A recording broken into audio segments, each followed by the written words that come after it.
లేక లేక లేక లేక కొడుకు పుడితే అందులో రాజుకి భవిష్యత్ రాజు.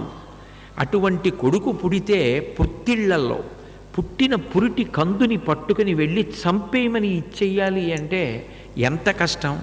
అటువంటప్పుడు ఎలాగైనా మాట తప్పడానికి ప్రయత్నం చేస్తారు, ఏదో ఒక సాకు చూపిస్తారు. కానీ ఏ వంక చెప్పకుండా ఏ సాకు చూపించకుండా పుట్టిన బిడ్డని పుట్టినట్టుగా ఇచ్చిన మాటకి కట్టుబడి చంపడానికి ఇచ్చేయాలి అంటే ఎంత కష్టమైన విషయం అది. కాబట్టి ఆ బిడ్డని చంపడానికి ఇచ్చిన మాటకి కట్టుబడి పట్టుకెళ్ళి ఇచ్చేశాడు వసుదేవుడు. కంసుడు చూశాడు, ఇంత మాటకి నిలబడేవాడు. బావా, 8వ గర్భానికి కదా నేను మరణించేది, ఇప్పటి నుంచి వీళ్ళని చంపడం ఎందుకు? ఇప్పుడు ఈ పిల్లవాడిని ఎలా తీసుకొచ్చావో అట్లాగే 8వ గర్భంలో ఉదయించే శిశువుని మాత్రం పట్టుకుని రా, వాణ్ణి చంపేస్తానన్నాడు. సరేనన్నాడు. ఈ కొడుకుని తీసుకుని వెళ్ళిపోయాడు. 6 కొడుకులు పుట్టారు అప్పటికి. 6 కొడుకులు పుట్టారు అంటే పెద్దవాడికి వయసు వచ్చి ఉంటుంది కదా. 6తోటి తల్లిదండ్రులకి ఎంత అనుబంధం ఏర్పడి ఉంటుంది. ఇక దేవకీదేవి 7వ గర్భాన్ని పొందాలి. అటువంటి స్థితిలో ఒకనాడు నారదుడు కంసుని ఇంటికి వచ్చాడు.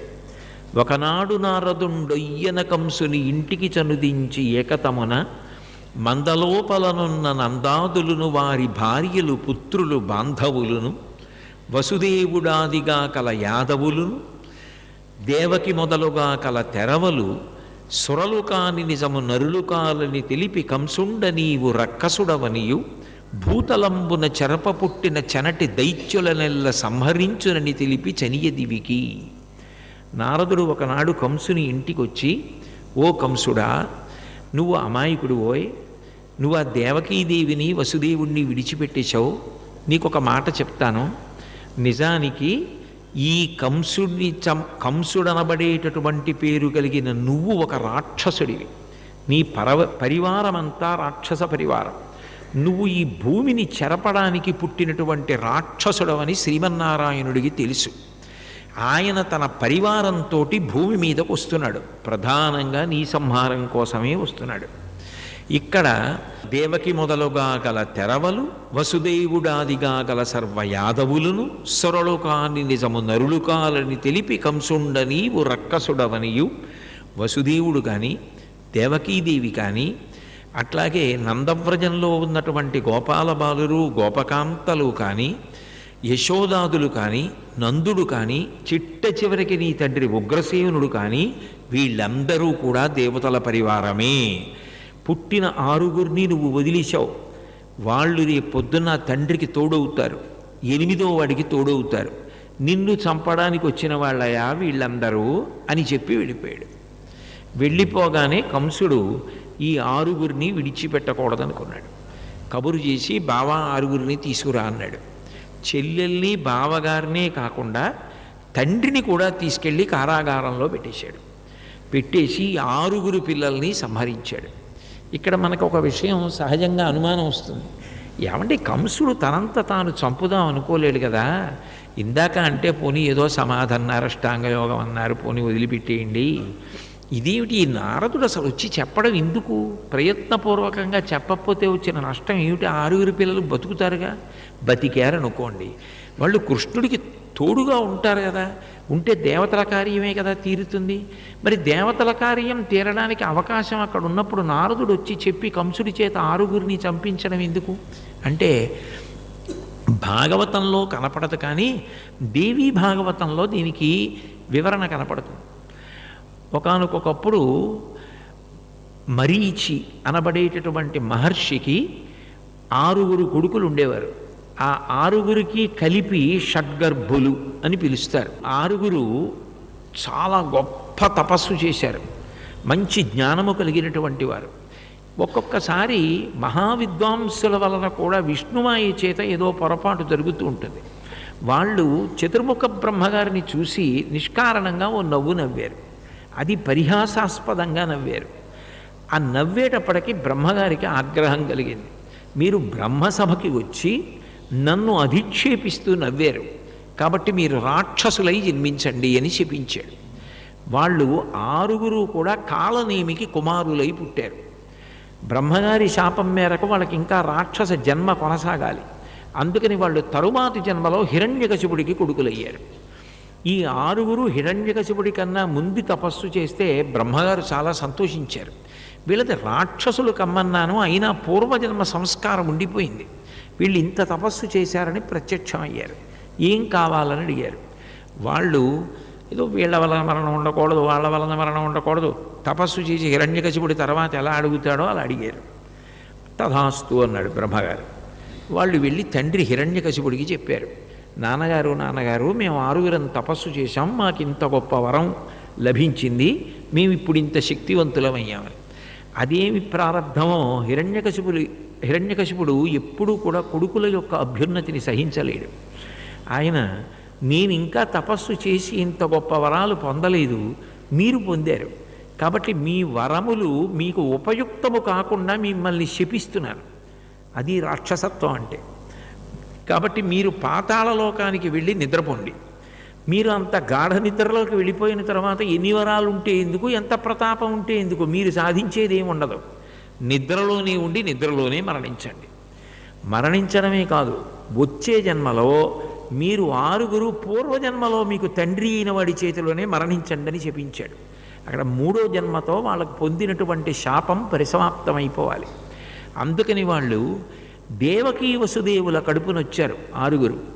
ఈ 6 ఇప్పుడు పూర్వజన్మలో తండ్రి ఎవరు? కాలనేమి. కాలనేమి ఇప్పుడు కంసుడిగా ఉన్నాడు. కంసుడి చేతిలో మరణించాలి. మరణిస్తే అక్కడతో వాళ్ళ 6 శాప విమోచనం అయిపోతుంది. అయిపోయి వాళ్ళ యథార్థ స్థితికి వాళ్ళు వెళ్ళిపోతారు. ఆ ఊర్ణాదేవి మరీచి అనబడేటటువంటి ఋషి దంపతుల యొక్క కుమారులు కాబట్టి వాళ్ళకి శాప విమోచనం అయిపోవాలి. కాబట్టి నారదుడు వచ్చి చెప్పాడు తప్ప నిజానికి ఏదో కంసుడికి చెప్పి 6 చంపించడం కోసం, హింస జరగడం కోసం చెప్పినవాడు కాడు. దేవకార్యం నెరవేరడం కోసం పూనిక వహించినటువంటి వాడు. అందుకని ఈ 6 కుమారుల్ని కూడా కంసుడు సంహరించాడు. మిగిలిన వారందరినీ ఖైదు చేశాడు. 7వ గర్భం రావాలి. ఇంకా భగవానుడు యోగమాయని పిలిచాడు. యోగమాయ అంటే ఎవరు? యోగమాయ అంటే పార్వతీదేవి. సౌందర్యలహరిలో శంకరాచార్యులు వారు అంటారు, మహామాయా విశ్వం భ్రమయసి పరబ్రహ్మ మహిషి అంటారు. మహామాయా స్వరూపంలో ఈ లోకాన్నంతటినీ తిప్పేది ఎవరు అంటే పరదేవత. అటువంటి అమ్మవారిని పిలిచాడు. పిలిచి, నువ్వు మహామాయా స్వరూపిణివి కాబట్టి నాకన్నా నువ్వు అభేదమైన దానివి, అందుకే మనిద్దరం అన్నా చెల్లెళ్ళుగా రావాలి. నువ్వు 7వ గర్భంలో దేవకీదేవి కడుపున పెరుగుతున్నటువంటి పిల్లవాడు ఎవరున్నాడో ఆయనని గుట్టు చప్పుడు కాకుండా ఆ కడుపులోంచి పిండాన్ని తీసేసి, వసుదేవుడి యొక్క ఒకే ఒక భార్య కారాగారంలో లేకుండా ఆయన మిత్రుడైనటువంటి ఆ నందుడు నందవ్రజంలో ఉన్నాడు, ఆయన దగ్గర ఆయన భార్య అయినటువంటి యశోదమ్మ దగ్గర ఉంది. కాబట్టి నువ్వు ఈ గర్భాన్ని తీసేసి దేవకీదేవి నుండి వసుదేవుని భార్య కాబట్టి ఆ రోహిణీ గర్భమునందు ప్రవేశపెట్టు. ఎవ్వరికీ తెలియకుండా గుట్టు చప్పుడు కాకుండా బ్రహ్మగారి ఆజ్ఞ మేరకు ఆదిశేషుడు నాకు అన్నగారై అక్కడ రోహిణీ గర్భంలో ప్రభవిస్తాడు. ఇది ఎవ్వరికీ తెలిసే అవకాశం ఉండదు. అష్టమ గర్భంలో నేను దేవకీ వసుదేవులకు జన్మిస్తాను, నువ్వు నందయశోదలకు జన్మించు. నేను ఇక్కడి నుంచి నందయశోదల దగ్గరికి వెళ్ళిపోతాను, అక్కడ నేను పెరుగుతాను. నువ్వు దేవకీ వసుదేవుల దగ్గరికి రా. నేను ఎవరికి తల్లిదండ్రులుగా స్వీకరించి పుడతానో వాళ్ళే నీకు తల్లిదండ్రులు. మనిద్దరి స్వభావం ఎప్పుడూ అంతే, నా చెల్లెళ్ళు. నారాయణ ఆయన నల్లనివాడు, నారాయణి నల్లనిది. ఆయన అలంకార ప్రియుడు, ఆమె అలంకార ప్రియురాలు. ఆయన అవతార స్వీకారం చేస్తాడు, ఆమె అవతార స్వీకారం చేస్తుంది. ఆయన శపథం, ఆమె శపథం ఒక్కలాగే ఉంటాయి. భగవద్గీతలో భగవంతుడి ప్రతిజ్ఞ, పరిత్రాణాయ సాధూనాం వినాశాయ చ దుష్కృతాం ధర్మ సంస్థాపనార్థాయ సంభవామి యుగే యుగే. అమ్మవారు దేవీ భాగవతంలో యదా యదా హి సాధూనాం దుఃఖం భవతి దానవ తదా తేషాంచ రక్షార్థం దేహం సంధారయామ్యహం. ఇద్దరి మాటలు ఒకటే. ఇద్దరూ శంఖచక్ర గదా పద్మములనే పట్టుకుంటారు. ఇద్దరి ఆయుధాలు అంతే. ఇద్దరూ గరుత్మంత వాహనం మీదే పెడతారు. మీరు దేవీ భాగవతాన్ని పరిశీలిస్తే రక్తాంబరాం రక్తవర్ణాం అని గారుడేవాహనే సంస్థాం వైష్ణవీం శక్తిమద్భుతాం అంటారు. వైష్ణవీ శక్తిగా ఆమె ఆ పేరుతోటే వెడుతుంది గరుత్మంత వాహనం మీద. ఇద్దరూ రాక్షస సంహారమే చేస్తారు. ఇద్దరూ అన్నా చెల్లెళ్ళుగా చెప్పబడతారు. ఇద్దరూ ఒక తల్లిదండ్రులకే బిడ్డగా వస్తారు. ఒక తిథి నాడే వస్తారు. ఇద్దరూ ఒక కార్యాన్నే నెరవేరుస్తారు. అంటే నిజానికి ఆ భగవానుడే రెండు రూపములతో ప్రకాశిస్తున్నాడు. కాబట్టి ఇప్పుడు ఆమెను పిలిచి, అంటే తన యోగమాయనే పిలిచాడు. మరి అప్పుడు రెండుగా ఎందుకండి అంటే అది భగవంతుని యొక్క చిద్విలాసం. అనేక రూపాలలో భగవంతుడు ఉన్నప్పుడు ఆ లీలలు కర్ణపేయంగా ఉంటాయి. ఒక ప్రమిదలో 5 జ్యోతులు వెలుగుతున్నాయి అనుకోండి, ఎంత నిండుగా ఉంటుంది. తత్వతః ప్రతి దీపం ఒకటే, 5 జ్యోతులు వెలగట్లా. రామాయణం బాలకాండలో రామచంద్రమూర్తికి పరశురాముడు ఎదురుపళ్ళ ఎంత ఆదరంతో చదువుతున్నాం. వెంకటాచలంలో ఆదివరాహస్వామికి వెంకటేశ్వర స్వామి ఎదురుపళ్ళ ఒక విష్ణువు రెండుగా కనపడలా. రామాయణంలో ఒక విష్ణువు రెండుగా కనపడలా. ఒక పరబ్రహ్మం శివకేశవులుగా కనపడితే ఏమిటి అభ్యంతరం? 3 మూర్తులకును 3 లోకములకు 3 కాలములకు మూలమగుచు భేదమగుచు తుదిక భేదమయ్యొప్పారు బ్రహ్మమనగ నీవే పాలనయన అంటారు పోతన గారు భాగవతంలోని. అదే పరబ్రహ్మము అన్నిగా ప్రకాశిస్తూ ఉంటుంది. అది పరబ్రహ్మము యొక్క వైభవం. కాబట్టి యోగమాయాశక్తిని పిలిచి నువ్వు గర్భమును సంకర్షణము చేసి ఇక్కడి నుంచి తీసి రోహిణి ఎందు ప్రవేశపెట్టమన్నాడు. బలమమిగుల కలగ బలభద్రుడనిలోక రమణుడగుట చేసి రాముడనియు సతికి పుట్టె గర్భ సంకర్షణంబున సంకర్షణుండనిడి ఘనుడు సుతుడు. ఇక్కడ దేవకీదేవి గర్భము నుండి తీయబడి రోహిణీ గర్భము నందు ప్రవేశపెట్టబడ్డాడు కాబట్టి సంకర్షణుడు అని పేరు వచ్చింది. విశేషమైన బలం కలిగినవాడు, తన నాగలితో అవసరమైతే భూమిని లాగగలిగినవాడు, ఎత్తగలిగినంత బలం కలిగినవాడు కాబట్టి బలుడు అని పేరు వచ్చింది. లోకమునంతటిని రమింపచేస్తాడు కాబట్టి రాముడు అన్నారు. అన్నీ కలిపి బలరాముడు అని పిలిచారు. సంకర్షణుడు బలము మిగుల కలుగ బలభద్రుడనిలోక రమణుడకుట చేసి రాముడనియు సతికి పుట్టె గర్భ సంకర్షణంబున సంకర్షణుండనిడి ఘనుడు సుతుడు. అటువంటి పేరుతో బలరాముడు దయించాడు. కానీ ఇక్కడ మధురానగరంలో అందరు అనుకున్నారు ఈమెకు గర్భస్రావం అయిపోయింది, 7వ గర్భం నిలవలేదు అనుకున్నారు. ఆదిశేషుడు ప్రభవించాడు. భగవంతుడి కన్ను కప్పగలిగిన వాడు ఎవరుంటాడు? ఆయన మాయ ముందు ఎవడూ నిలబడలేడు. కానీ ఆయన అనుగ్రహం లేకుండా ఆయన మాయ దాటగలరా? మమ మాయా దురత్యయ అంటాడు. ఆయన అనుగ్రహం గొప్పది తప్ప ఆయనని ఏమార్చి ఆయనని సంహరిద్దాం అనుకోవడం ఎంత అమాయకత్వంతో కూడుకున్న విషయం. కాబట్టి 7వ గర్భం సంకర్షణం చేయబడి బలరాముడిగా నందవ్రజంలో రోహిణీ గర్భమునందు ప్రకాశించాడు. ఇక 8వ గర్భం పెరుగుతోంది. 8వ గర్భం ఏర్పడింది అనేటప్పటికీ కంసుడికి ఎక్కడ లేని బెంగ బయలుదేరింది. ఆయన ఎక్కడ ఇంకా 8వ గర్భము నుండి కుమారుడు వచ్చేస్తాడో, ఎక్కడ మరణిస్తానో అని కొద్దిగా గాలి వీస్తే చాలు విష్ణువు యొక్క ఏ ఉత్తరీయమో తగిలిందని భయపడిపోయేవాడు.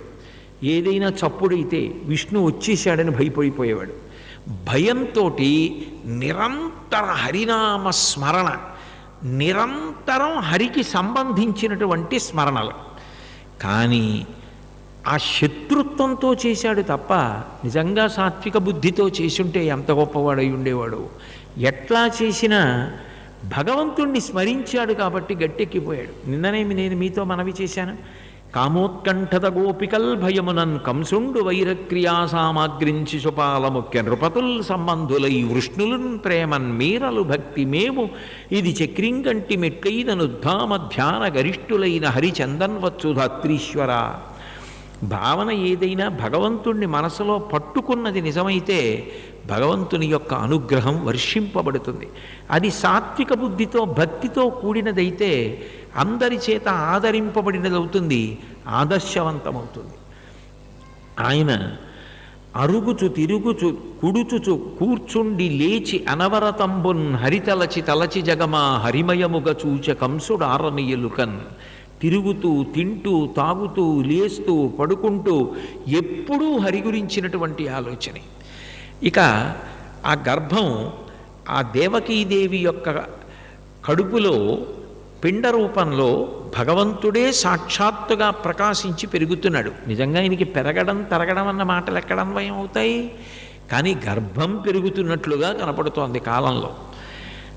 3,000,000 దేవతలు చతుర్ముఖ బ్రహ్మగారు కలిసి ఆ గర్భమునందు ప్రవేశించి లోపల పిండ రూపంలో ఉన్నటువంటి పరమాత్మని వాళ్ళందరూ స్తోత్రం చేశారు. ఈశ్వర, ఈ సృష్టి స్థితి లయ అన్నిటినీ చేసేవాడివి నువ్వే. నువ్వు ఈ అవతారమునకు ప్రధాన ప్రయోజనం దుష్ట శిక్షణ శిష్ట రక్షణ. దాని కొరకు ఇవాళ దేవకీ గర్భంలోకి ప్రవేశించావు. ఇటువంటి మహత్తరమైనటువంటి స్వరూపుడివి.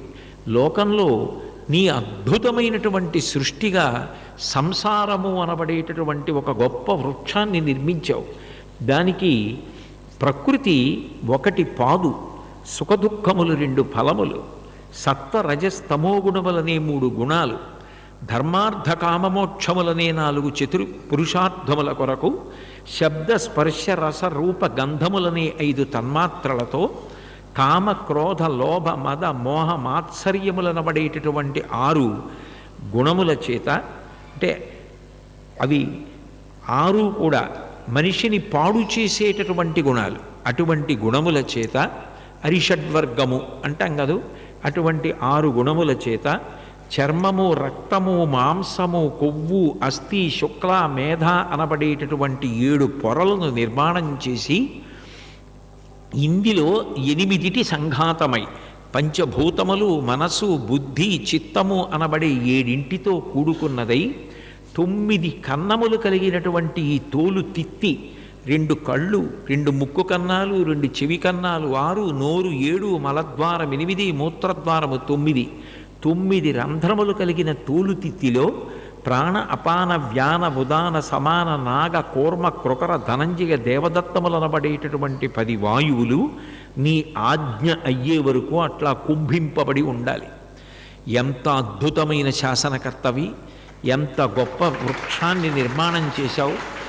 ఎంత అద్భుతంగా ఈ ప్రపంచాన్నంతటినీ లీలావిలాసంగా తిప్పుతున్నావు! ఓ పరబ్రహ్మమా, నీవు తొందరలో రూపాన్ని తీసుకుని బయటికొచ్చి కంసాది రాక్షసులను దునుమాడి మళ్ళీ ధర్మ సంస్థాపన చెయ్యవలసినది అని ప్రార్థన చేశారు. తదనంతరం పోతన గారు ఒక అద్భుతమైన మాట అన్నారు. పంచభూతములు అనుకున్నాయిట. దేవతలు కూడా ఆమె కడుపులోకి వెళ్ళి ప్రార్థన చేసి వచ్చారు.